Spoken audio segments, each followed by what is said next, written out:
ఒక సామాన్య వ్యక్తి నుంచి సర్పంచ్ గా ఎలా ఎదిగాడో తెలుసా?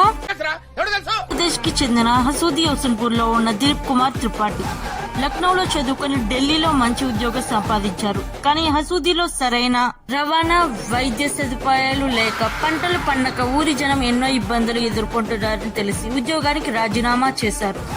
గ్రామాన్ని బాగు చేయాలనే ఉద్దేశంతో 2015 ఎన్నికల్లో సర్పంచ్ గా పోటీ చేసి గెలిచారు. ఆ తర్వాత సొంత నిధులతో స్కూళ్లను బాగు చేసి ఏసీ డిజిటల్ తరగతులను ఏర్పాటు చేశారు. రైతుల్ని ప్రోత్సహించడానికి 50 పశువుల్ని కొనుగోలు చేసి ఉచితంగా అందుబాటులో ఉంచారు.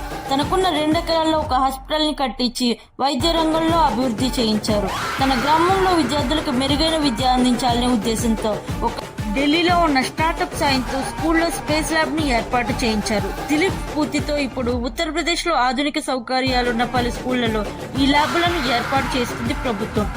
దిలీప్ కుమార్ త్రిపాఠి గురించి మీరే